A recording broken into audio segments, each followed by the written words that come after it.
it's time to get sewing here. We're going to start by sewing the front darts. It's just the 2 bust darts which we marked. I've got them marked here.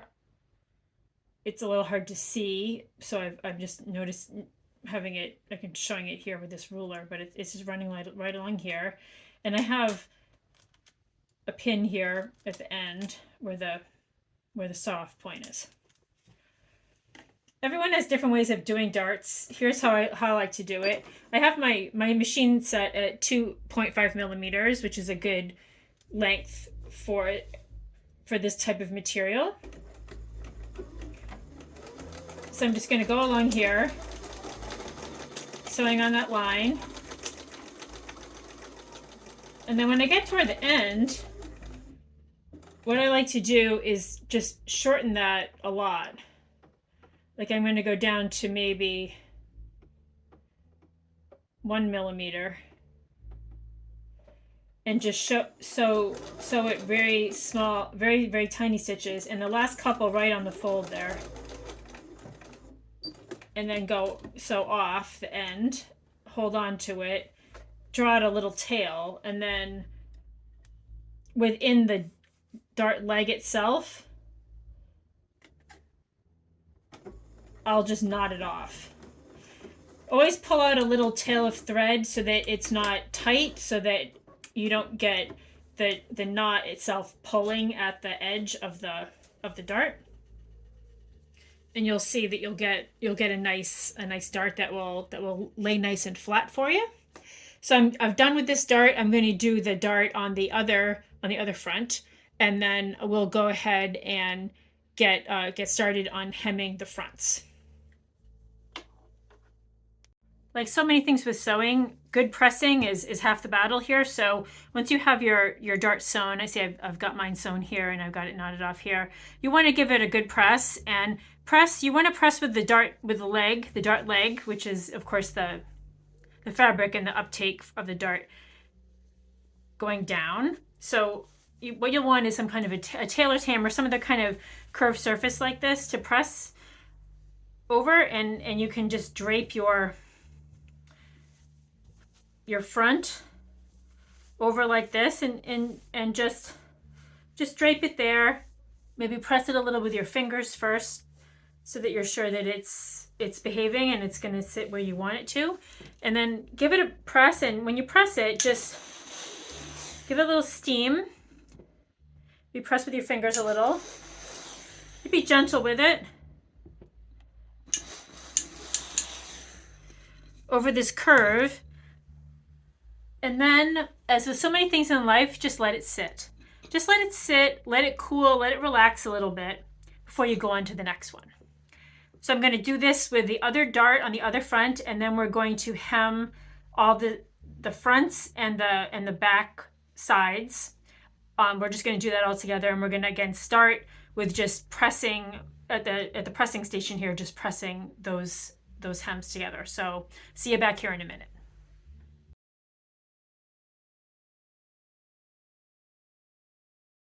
Okay, here's our front again. This is all, the darts all nicely been pressed.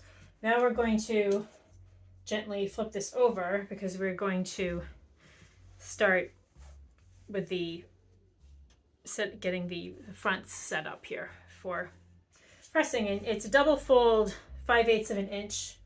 You could finish it with some, like a bias facing or something if you want.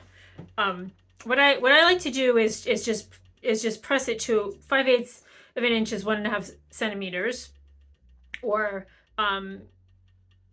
it's 3 centimeters in all, or about 1.25 inches. So you can, the way that I like to do this, I just think it's easier to just press the whole thing up at 1.25, and I like to use this metal template for this. Press the whole thing up at 1.25 and then fold it in like that. I think that's easier than trying to do 5/8 and then fold it and do 5/8 again. But you might, depending on your fabric and your tolerance for any number of things, you may prefer to do it some other way, but that's how I like to roll. So that's how I'm going to show you. I'm going to start by just pressing here. And I think it's easier to do it this way than try to eyeball it or something also. I think once you kind of get it started, then you can just kind of measure it and make sure that it's lining up, and then you're probably okay. You know, that if you have a fabric that likes to take a press like this poplin does, it's fine probably to just do it like this and just go down.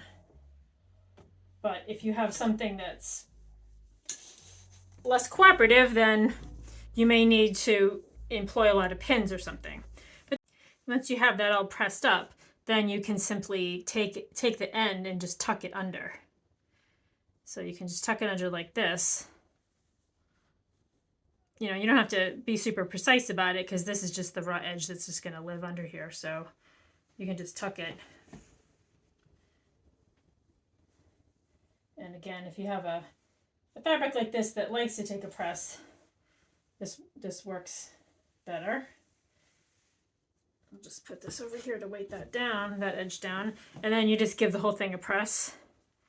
And this is your finished hem, which should be about, again, about 5/8 an inch or about 1.5 centimeters, double folded. All right, there we go. So that's a nice press. I'm going to throw a few pins into it just for my own sanity. And then I'm going to also do the backs, and it's the same process, but I'll just show you what the backs look like just so you can see that too. Okay, and here's the back of the Daring Duster, and we're going to just hem the overlap part of the back, which is over here. And you know that that's the part you want to hem because here's the arm side, the back arm side over here. So again, as I did before, I'm going to do 1.25 inches and press it up.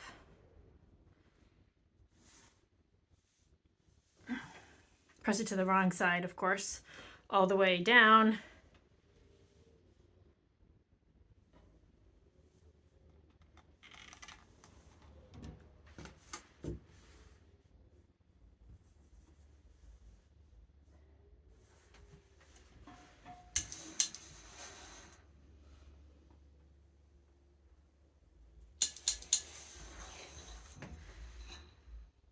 Quarter inches, okay, great. And then just tuck underneath all the way down and give it another press. And then you have your double fold hem. Again, especially in the back, since this is a garment that makes you look good walking away, you could feel free to do something back here. You could add a little ribbon, do a little bias binding, do a little trim of some kind if you wanted to make it fancy back here. I'm just going to do this, but feel free to do something cool to make it your own. So I'm just going to take over the machine, and we're just going to sew down all of these hems just with a basic straight stitch all along the end. Okay, we're just going to top stitch the fronts, the hems on the fronts and backs down. I lengthened my stitch here to 3 millimeters. I didn't put any special top stitching thread or top stitching needle in, but you could if you wanted to. You could, of course, feel free to do some kind of decorative stitching if you want. I usually just like to run my presser foot along the edge here, and then I move my needle over all the way so that I can catch that edge in. And that's really all there is to it.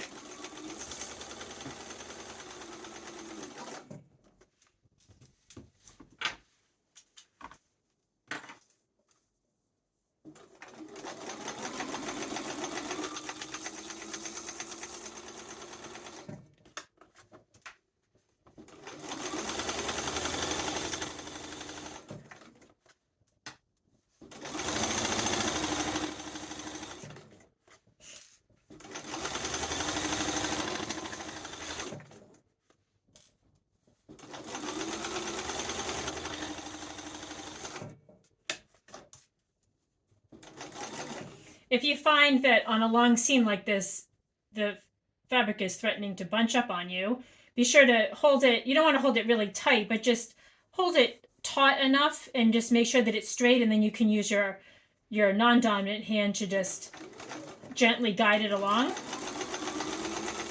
But let the feed dogs do their work.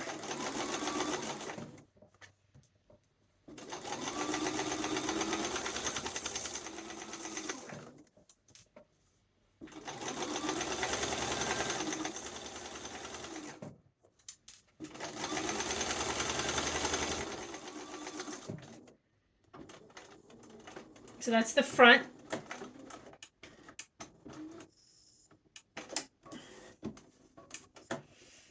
All nicely top stitched. And here's the back. And now I'm going to do I'll do the same on the back. Again, exactly the same story as before.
Okay, and there we have it top stitched on the back. I'm going to do the same on the other front and the other back, and then we are ready to move on to the front patch pockets.